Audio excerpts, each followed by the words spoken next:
오늘은 이 요나 4장 1절부터 11절 말씀을 본문으로 사선을 넘어야 지평선이 보인다라는 제목으로 하나님의 은혜의 말씀을 잠시 나누고자 합니다. 요나의 이야기는 오늘 주보에도 제가 명화 그림 미켈란젤로의 이 예배당 천장 벽화에 있는 그림을 실어놨는데 너무 잘 알려진 이야기죠. 교회 다니지 않는 사람들이라 할지라도 요나라는 사람의 이름을 한 번쯤은 모두 들어보셨을 겁니다. 이야기는 아주 단순합니다. 이 짧은 성경 4장까지 되어 있는 성경 안의 요나 이야기는 하나님께서 아수르의 수도인 니누웨라는 큰 성읍의 백성들을 그들의 죄악에서 회개해서 구원하게 하시려고 그의 선지자 요나를 보내시고 회개를 선포하신 내용이 전부입니다. 그런데 이 이방 민족 니누웨의 백성들, 아수르 백성들은 참으로 놀라운 일을 감행합니다. 보통은 이렇게 잔인하고 악랄한 민족들은 쉽게 그렇게 목이 화인 맞은 양심이라 마음이 변하지 않는데 니느웨가 3일 길을 가는 도시, 즉 3일을 돌아다녀야 온전히 3일 내내 돌아다녀야 되는 길을 단 하루 돌아다니면서 회개하라고 외쳤을 뿐인데 그 하루 만에 어떤 일이 일어나냐면 어린아이부터 왕까지 모든 백성들이 회개하고 심지어 성경은 좀 과장되게 표현되어 있는지 모르지만 짐승들까지 울고 회개하였다 이렇게 표현합니다. 그러니까 분위기가 그랬다는 거죠. 도시 전체가 요즘 말로 하면요, 요즘에 성시화라는 단어가 유행이잖아요. 부산이 성시화된다면 도시 전체가 복음화돼야 된다는 거죠. 도시 전체가 도대체 복음화된다는 얘기는 무엇이겠습니까? 우리나라에서 복음화율이 높은 도시라 해봐야 한 40%이 정도입니다.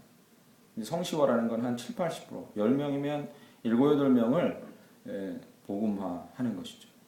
근데 오늘 이 니느웨 성은 이 요나의 회개 외침을 들었을 때 이 도시 전체가 완전히 뒤집어진 거죠. 이건 놀라운 역사입니다. 정말로 큰 역사죠.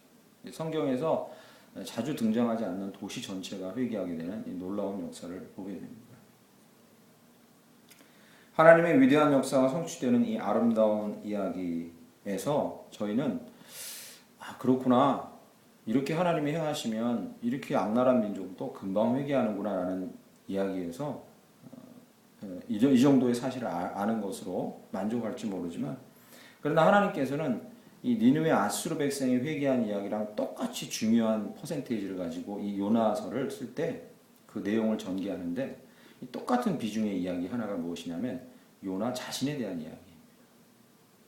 그러니까 아수르에 있는 수없이 많은 사람들이 회개했다는 이 큰 역사 중에서도 하나님이 놓치지 않은 것이 이러한 하나님의 위대한 역사가 일어나는 과정에서 그 역사의 전달꾼으로 부름받았던 요나, 그에게 얼마나 하나님이 세심하게 신경을 쓰고 계신가를 오늘 본문은 쓰고 있습니다. 요나 1, 2, 3, 4장이 그걸 쓰고 있어요. 하나님께서는 인류의 크고 위대한 역사의 물줄기만에 관심이 있는 것이 아니라 한 영혼 한 영혼에 이렇게 세심하게 관심이 있다는 사실을 보여주고 있는 것이죠. 세상은 위대한 역사를 위해서 사람들을 이 부속품처럼 다루기를 좋아합니다. 그러니까 위대한 역사가 있고요, 그리고 개인은 그것의 부속 톱니바퀴처럼 이렇게 쓰여집니다. 그래서 세상의 역사를 기술하는 것을 보면 위대한 어떤 영웅들을 중심으로 그 주변에 있었던 서민들은 그저 그 시대의 한 일면을 메꾸는 부속품이나 톱니처럼 쓰여진 거죠. 그래서 저는 이제 너무 비관적으로 보면 그렇겠지만 이 현대 사회는 사회 구성원이 되는 과정, 현대 사회에서 사회 구성원이 되는 과정은 이 좋은 톱니로 돌아갈 수 있도록 태어난 아이들을 표준화시키는 과정이 아닌가 저는 이렇게 생각합니다. 사회가 잘 돌아갈 수 있도록 톱니처럼 표준화시키는 거죠.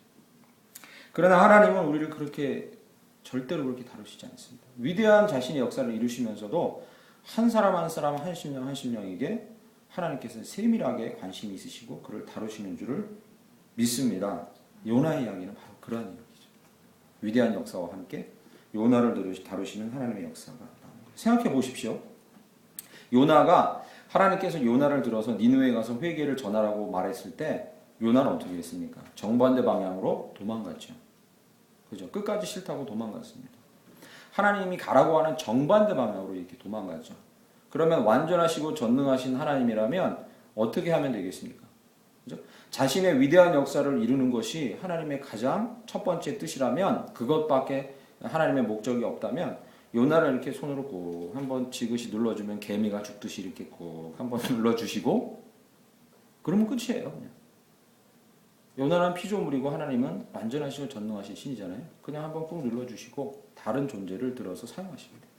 다른 사람을 들어서 회개 역사를 쓰시면 돼요. 그렇지 않습니까? 그런데 요나서를 1장부터 4장까지 이렇게 유심히 읽어보면요, 마치 이런 느낌이 듭니다. 요나라는 사람을 위해서 어떤 프로젝트를 하나님이 준비하고 진행해 가시는 것 같은 이런 걸 이제 이 한글로 된 표현으로 재미있는 표현을 쓰면 하나님과 요나 사이에 막 옥신각신, 좀 더 요즘 말로 쓰면요, 밀당을 하고 있는 것 같은 이런 느낌을 지울 수가 없어요. 요나서를 읽어보면요, 하나님이 요나를 위해서 어떤 프로젝트를 준비해서 진행해 가시고 밀당하고 계신다는 이 생각을 지울 수가 없습니다. 아예 대놓고 여호와의 얼굴을 피해서 요나는 도망가고요. 1장 3절에. 오늘 4장 1절 오늘 본문 말씀 보시죠. 4장 1절. 하나님께서 요나가 혹시라도 우리 민족을 그렇게 괴롭힌 아수르가 회개하면 어쩌지? 그렇게 될 것 같아. 그렇게 됐죠. 그랬더니 4장 1절 어떻게 나옵니까? 요나가 매우 싫어하고 성내네. 대놓고 여호와의 얼굴을 피해서 도망가고 대놓고 하나님이 하려고 하셨던 이 위대한 역사가 일어나는 걸 보고 요나는 싫어하고 성냅니다. 4장 3절 말씀에는 한술 더 떠서요. 내가 그렇게 되겠다고 하나님 당신에게 말하지 않았습니까? 그래서 나 이 일을 하기 싫어한다고 하지 않았습니까? 저 죽여주십시오. 사는 것보다 죽는 게 낫습니다. 하나님 앞에서 정말로 생떼를 쓰는 거죠. 막 분노를 막 표현하는 거죠. 요나서 전체는 이러한 요나의 세상과 사람과 사물을 보는 좁은 시야를 넓혀주는 이야기입니다. 그 요나가 그렇게 좁은 시야와 그리고 좁은 생각을 가지고 좁은 용량을 가지고 살아가는 요나의 그 영적인 심적인 용량을 넓혀주려는 하나님의 세심한 계획이 들어있는 거죠. 하나님의 위대한 역사를 이루는 것만이 하나님의 뜻이 아니라 태어나서 자기가 살아오고 지내온 민족적인 배경 이스라엘, 그리고 자기가 옳다고 여기고 나쁘다고 여기는 것에 대한 자기의 판단력, 그것에서 깨어져서 그가 심적으로 영적으로 그 용량이 넓어지기를 원해서 하나님이 요나를 세심하게 다루시고 계신 거예요. 용량이 넓어져야 합니다. 이것이 왜 그렇게 중요한 거죠? 요나의 용량은 어디까지냐면 자기 민족은 선택받은 위대한 민족이고 주변은 쓰레기 같은 민족인 거죠. 자기는 하나님 앞에서 정말 의로운 선지자고 아수르는요 정말로 이 지구상에 존재할 필요가 없는, 즉 그의 시각은 자기의 민족, 자기 자신, 자기의 의에 계속해서 쏠려 있는 좁은 영적인 시야와 그리고 심적이고 영적인 용량을 갖고 있었습니다. 이것이 왜 넓혀져야겠습니까? 우리에게도 마찬가지입니다. 우리의 영적이고 심적인 용량이 왜 넓어져야겠습니까? 첫 번째는요, 하나님과의 관계에서 넓어져야 합니다. 하나님께서 아무리 큰 은혜와 비전을 우리에게 막 부어주시려 해도 우리가 용량이 요만큼이면 하나님께서 우리에게 담아주실 수가 없다는 거죠. 이 이유 때문에 우리는 용량이 넓어져야 돼요. 이 폭우가 막 내리고 있는데 비가 막 쏟아지고 거대한 물줄기가 내려오고 있는데 종제기를 이렇게 갖다 놓으면 담길 수 있는 건 종제기 양밖에 없는 거죠. 첫 번째, 우리의 용량이 왜 심적이고 영적인 용량이 넓어져야 되냐면 하나님께서 주실 은혜를 마음껏 누리기 위함인 줄 믿습니다. 구하십시오. 그래서 제가 심적이고 영적인 용량이 넓어질 수 있게 구하십시오. 두 번째는 왜 우리가 영적인 용량이 넓어져야 되냐면 인간과의 관계에서 그렇습니다. 영적인 용량이 넓어지지 못하면 배후와 구원에 대한 역사를 보지 못하고 그 보이는 사람과 자꾸 싸우고, 이 용량이 넓으면요 그 사람 뒤에 무엇이 있는가가 보이는 거죠. 누가요? 사단이 있고 원수가 있고 악이 있다는 것이 보이는 거죠. 한 사람의 죄악은 그 사람 책임 때문이 아니라 이 땅에 애초부터 임한 이 죄성 때문에 그 사람이 거기에 괴롭힘당하고 놀아나고 있다는 사실을 볼 수 있게 되는 거죠. 그러나 그것을 볼 용량까지 우리의 마음의 용량이나 영적인 용량이 가지 못하면 계속해서 사람을 형대로 싸울 수밖에 없게 된다는 거죠. 이 두 가지 때문에 이 용량을 넓히시려고 하는 이 하나님의 손에 우리는 언제든지 다룬받아야 되고 하나님은 항상 그렇게 하고 계시다는 거죠. 요나를 들어서 하나님의 위대한 역사를 이루는 것도 중요했지만 하나님은 요나가 갖고 있는 심적이고 영적인 용량을 넓혀주시려고 했던 거예요. 제가 타는 차는 1600cc예요. 1600cc. 근데요, 제가 고속도로를 자주 왔다 갔다 합니다. 신방 갈 때도 좀 멀리 가는 일도 많고 볼 일이 있어서 가면 이게 120을 넘어서면요, 차가 막 분해될 것 같아요. 이게 한번 해보시는 분들은 알아요. 이게 악셀레터를 쫙 밟는데 이게 차가 쭉 나가는 게 아니라요. 이 120이 딱 넘으면 하는 소리가 막 차에서 들면서 차가 갑자기 다다다다다 떨리기 시작합니다. 우리 같이 타고 다녀서 알긴 탈까요? 이게 근데 운전석에서 이 운전대를 잡고 있는 사람은 더 느껴져요. 이게 운전대가 막 떨리거든요. 그래서 한 140까지 이렇게 가보면 이거 차 터지는 거 아니야? 이런 느낌이 막 들어요. 실제로 듭니다. 그런 느낌이 들어요. 제가 예전에 섬기던 교회 목사님께서는 3000cc 이상급을 타셨는데 그걸 타면요, 다리를 얹어서 살짝 밟으면 슉 나가요. 완전 느낌이 달라요. 완전. 진짜 느낌이 다릅니다. 살짝 밟고 쭉 누르면 거침없이 쭉 나가요. 이 배기량이라는 건 차를 탈 때 이 느낌 자체를 다르게 만들어요. 똑같은 거리를 똑같은 속력으로 가는데 답답하고 짜증나고 불안한 가운데 가느냐, 여유 있고 넉넉하고 즐거운 가운데 가느냐, 차이예요.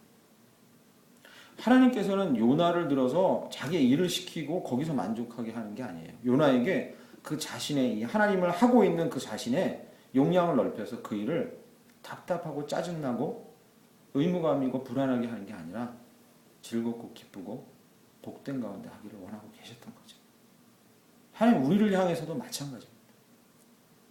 우리에게 일 하나 던져줘서 그걸 잘하게 하려고 해서 하나님이 덕보려고 하는 게 아니죠. 우리에게 일 던져줘서 하나님이 그냥 하시면 되잖아요. 그런데 왜 우리에게 그것을 던져주어서 우리에게 아둥바둥하게 하고 삶의 여정을 걸어가게 하시냐 이거죠. 우리의 용량을 넓혀주시려고. 차는 배기량이 마음에 안 들면 차 자체를 바꾸면 돼요. 근데 우리는 우리 자체를 바꿀 수가 없잖아요. 그렇죠? 얘 마음에 안 드니까 치워. 하나님 이렇게 안 하세요. 그렇게 안 하고 차랑 좀 달라요. 우리 배기량을, 우리 용량을 바꿔주시는 거죠. 차도 그렇게 할 수 있어요. 튜닝을 적절히 하면 차가 배기량과 상관없이 조금 나아져요. 튜닝을 하면. 튜닝이라는 게 이 차의 겉을 바꾸지 않고 질적인 부분을 약간 업그레이드 해준다는 거죠. 하나님께서는 우리의 용량을 넓히기를 원하시는 거죠. 여러분과 저의 삶에 하나님의 목적이 그거예요. 하나님이 잘 되라고, 하나님이 일을 이루려고 우리를 부속으로 쓰는 게 아니라 그 하나님의 위대한 일도 이루시지만 그러나 그 일을 이루는 과정에서 우리도 우리의 용량이 넓어지길 원하고 계신 거죠. 하나님은 어떻게 우리의 용량을 넓히실까라는 그게 문제인 거죠. 네, 어떻게 넓히실까? 이 요나서는요, 하나님께서 요나의 용량을 어떻게 넓히고 있는지를 잘 보여줘요. 두 번의 결정적인 이 사건을 통해서 하나님께서 어떻게 요나의 용량을 넓히는지 볼 수 있는데 그 첫 번째는요, 그를 물고기 뱃속에 넣어버리면서 요나는 도망가요. 우리 하나님께서 풍랑을 주세요. 도저히 거기서 빠져나올 수 없는 죽음의 방불한 풍랑이죠. 배가 빠지기 직전에 이유를 알게 됐어요. 거기 있는 모든 사람들이. 왜요? 요나가 도망갔기 때문에 하나님이 풍랑을 주신 거라는 걸 알게 됐어요. 하나님은 거기서 그치지 않고 요나를 어디까지 넣으셨어요? 뱃속까지. 물고기 뱃속까지 넣으셨어요. 오늘 주보 그림에 보면요, 주보 그림에 요나 옆에 물고기가 나오는데 불쌍하게 나오죠. 그죠? 조그만 물고기가 하나 나와요. 그죠? 그런데 미켈란젤로가 그냥 이렇게 그림을 좀 우화적으로 그려서 그렇지 요나를 삼킨 물고기는 고래와 맞먹는 큰 물고기라고 알려져 있어요. 그리고 바다에는 얼마든지 그런 물고기가 있죠. 그 물고기 속으로 이렇게 요나가 들어가요. 물고기가 삼키죠. 거기서 요나가 며칠 있습니까? 3일 밤 낮을 있었다고 얘기합니다. 근데 사람들은 이렇게 자꾸 생각해요. 물고기 뱃속에 위산이 있는데 3일 밤 낮 있으면 분해되지 않나? 왜 그가 살아있지? 말도 안 돼. 그죠? 3일이라는 숫자는요, 상징적인 것입니다. 3일은 이 날짜 계산, 시간 계산으로 하면 몇 시간이죠? 72시간입니다. 그렇죠? 근데 72시간은 과연 있었을까? 비유적으로 잠깐 있었던 걸 그렇게 쓴 게 아닐까? 왜 그는 죽지 않았을까? 이런 문제에 집중하는데 그 3이라는 숫자는 중요하지 않습니다. 예수 그리스도께서 십자가에 돌아가시고 부활하실 때까지 며칠 걸렸죠? 3일. 3일 만에 부활하셨다 하셨어요. 그런데 예수님이 십자가에 달리시고 죽으실 때까지 3일은 정확한 3일이 아니에요. 72시간이 안 됩니다. 훨씬 짧아요. 날수로 3일이지 하루, 이틀 이렇게 세는 걸로 3일이지 정확히 3일이 아닙니다. 3이라는 숫자가 갖고 있는 의미가 무엇이고 왜 3일이라는 걸 강조하고 있습니까? 예수에게도 요나에게도 왜 강조하고 있습니까? 3일이라는 건 이겁니다. 죽기에 충분한 시간. 그냥 그걸 의미하는 거예요. 즉 하나님께서 요나를 그의 심적이고 영적인 용량을 넓혀 주시려고 그에게 사선으로 내모셨다는 거예요. 그걸 강조하는 거예요. 그가 죽음과 방불한 죽음의 직전까지 가는 사선에 그를 내모셨다는 거예요. 그러니까 이거는 너 한번 맛 좀 봐라 이놈아. 이리 와 걷어 하고서 회초리 때리는 정도가 아니라 어느 정도? 이러다 죽겠구나. 난 죽었다. 하나님께서 영적인 용량을 넓히시려고 심적인 용량을 넓히시려고 요나를 이끌고 간 곳은 어디? 사선이라는 거죠. 오늘 설교 제목이 사선. 이 사선의 의미가 무엇이냐면 나 이러다 죽겠구나. 나 이제 끝이구나. 나에게는 희망이 없구나. 하나님이 여기까지 몰아가셔서 그리고서 용량을 넓혀주신다. 요나는 저희가 읽지 않았지만 이 요나 2장 6절과 9절에 이렇게 얘기합니다. 9절에 보시면 나는 감사하는 목소리로 주께 제사를 드리며 나의 소원을 주께 갚겠나이다. 구원은 여호와께 속하니이다. 이제 거기서 그는 죽었다는 걸 직감한 거죠. 2장 6절에 주께서 내 생명을 구덩이에서 건지셨나이다. 그렇게 바라는 거죠. 하나님이 건져주시지 않으면 난 거기서 살아나올 수 없다는 고백을 하는 거죠. 내가 이 죽음 직전에 있다는 걸 고백하는 거죠. 거기서 요나가 물고기 뱃속에서 며칠 있었는지 물고기 뱃속에 있었던 요나가 알 수 있겠습니까? 없어요. 요나는 깨닫지 못하죠. 아, 나 이틀 지났구나, 3일 지났구나. 시기가 없으니 알 수가 없는 거죠. 거기서 요나가 한 가지 분명하게 알 수 있었던 건 뭐냐? 난 여기서 죽겠구나. 하나님이 구원하시지 않으면 살 수 없겠구나. 그러면서 그 안에서 그 죽음과 방불한 사선에까지 하나님이 그를 이끄신 목적이 무엇인지를 거기서 고민하고 있었던 거죠. 사선으로 이끄셔서 그의 용량을 넓히시려는 거였어요. 그는 드디어 그의 용량이 넓어지고 심적이고 영적인 용량이 열려요. 2장 9절에 뭐라고 고백합니까? 구원은 오직 여호와께 있는 것입니다. 이 고백이 무엇이냐면 이런 고백과 똑같아요. 나 살려주세요 하나님, 이런 고백을 넘어서는 거예요. 뭐냐면 하나님이 니느웨 아수르 백성을 구원하시는데 내가 거기에 토를 달 게 아니었습니다. 이 얘기랑 똑같은 거예요. 내가 하나님이 악한 백성을 구원하든 말든 그걸 토를 내가 달 게 아니었네요. 왜? 구원은 하나님에 속한 영역이지 내가 그것을 뭐라 할 게 아니었네요. 더불어 뭐요? 나의 구원도 하나님에게 속한 것이군요. 그의 용량이 넓어지는 거예요. 용량이. 그리고서 갑자기 물고기가 오바이트를 하는 거죠. 오 해가지고 해변에다가 요나를 턱 하고 토해낸 거죠. 그 적어도 물고기가 해변에 토해낸 그 순간만은 요나가 자기의 심적이고 영적인 용량이 막 넓어진 상태였다. 그런데 이게 갑자기 넓어졌다가 물에 들어간 사람 붓기가 빠지듯이 쑥 빠져서 다시 줄어들어요. 그래서 오늘 4장 말씀이 등장하는 거죠. 다시 옛날 모습으로 돌아가요. 아니 내가 이렇게 된다고 안 했습니까? 하나님 너무하지 않습니까? 우리 백성들 살가죽을 벗기고 죽인 저 야만인들 아수르를 이렇게 구원하시는 게 타당합니까? 하나님에게 따져요. 차라리 날 죽여주세요. 이 꼴을 못 보겠습니다. 하나님께서 요나를 포기하시려 했다면 여기서 그냥 그래 됐다. 그냥 너는 그 정도로 살아라. 나는 내가 구원하고자 하는 백성 내가 또 구원하겠다. 다른 사람을 동원해서 했을 겁니다. 그러나 하나님의 목적이 뭐라고요? 이를 이루는 것만이 아니라 우리를 계속 만지시고 넓히시는 거예요. 요나가 그래 하나님 저 사람들이 하루 만에 회개하긴 했는데 앞으로 어떻게 되나 두고 봅시다. 내가 보기에는 금방 다시 죄로 돌아갈 백성들이에요 하면서 언덕 위에서 그 백성들이 어떻게 되나 지켜보자. 쟤네들 곧 죄 지을 거예요. 지켜보고 있는 거죠. 어떻게 되나. 근데 너무 더워요. 당시 이 요나가 살던 당시 이 지역 에어컨도 없고 아무것도 냉방기가 없던 이 시절에 뜨거운 바람이 여기 동풍이라고 써 있는데 뜨거운 바람이 불어오면 그러면 이 열사병 걸려 죽을 정도로 불어옵니다. 살 수가 없어요. 그러니까 하나님께서 뭐요? 넝쿨을 주시고 갑작스럽게 넝쿨을 주시고 그늘을 주셔서 그를 살려주세요. 그런데 오늘 본문 말씀에 야 정말로 살았다 싶었는데 어떻게 됩니까? 박넝쿨을 갑자기 벌레가 갉아먹게 하셔서 다 없애버리고 하나님께서 동풍을 불어서 그를 다시 어디로? 사선으로 내모셔요. 다시 사선으로 내모세요. 그래서 오늘 요나가 4장 8절 말씀에 뭐라고 얘기하냐면 요나가 혼미하여 이게 그냥 정신이 약간 혼미한 이 정도가 아니에요. 열사병 직전에 죽기 직전에 있는 거예요. 그러니까 하나님께서 요나를 2번 다루세요. 어디로? 사선으로 2번 이끄세요. 한 번은 물고기 뱃속이고 한 번은요 열사병으로 죽기 직전까지 몰아가세요. 왜요? 영적 심적 용량을 넓혀 주시기 위해요. 요나에게 사명 던져주시고 이거나 너 잘 처리해라 그 정도가 아니라 하나님은 요나 자신이 넓어지는 것을 원하고 계셨던 거죠. 그런데 이 요나를 읽을 때마다 저는 궁금합니다.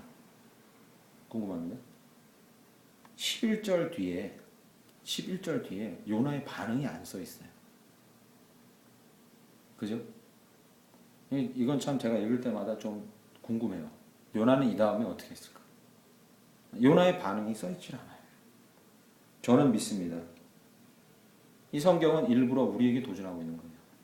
너희는 어떻게 할 것이냐?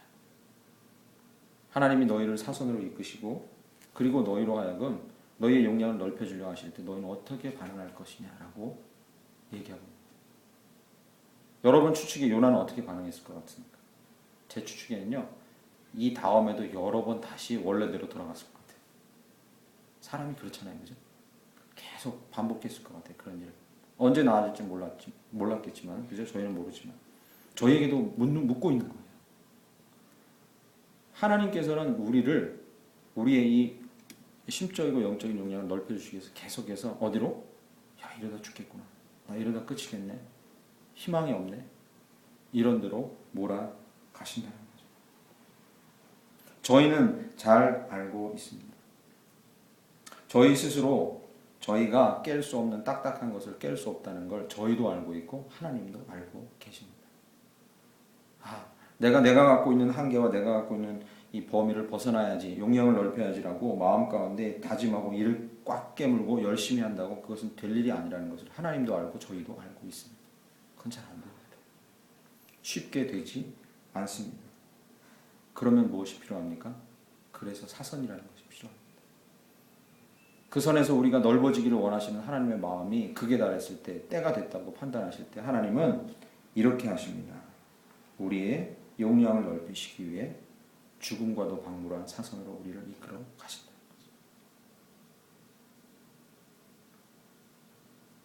각 개인마다 야 이거 죽게 생겼는데 라고 느끼는 기준이 달라요. 저 중학교 3학년 때 이거 한번 고백을 우리 성도들한테 했잖아요.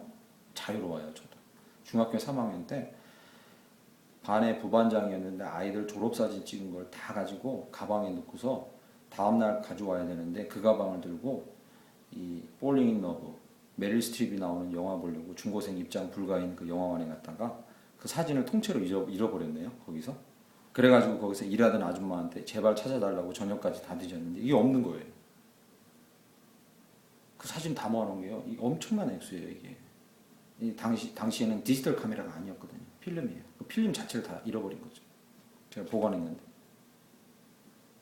죽는 이 끝이구나 생각했어요. 인생이 끝났구나. 그때 이렇게 느꼈어요. 인생이 끝났구나. 내 인생.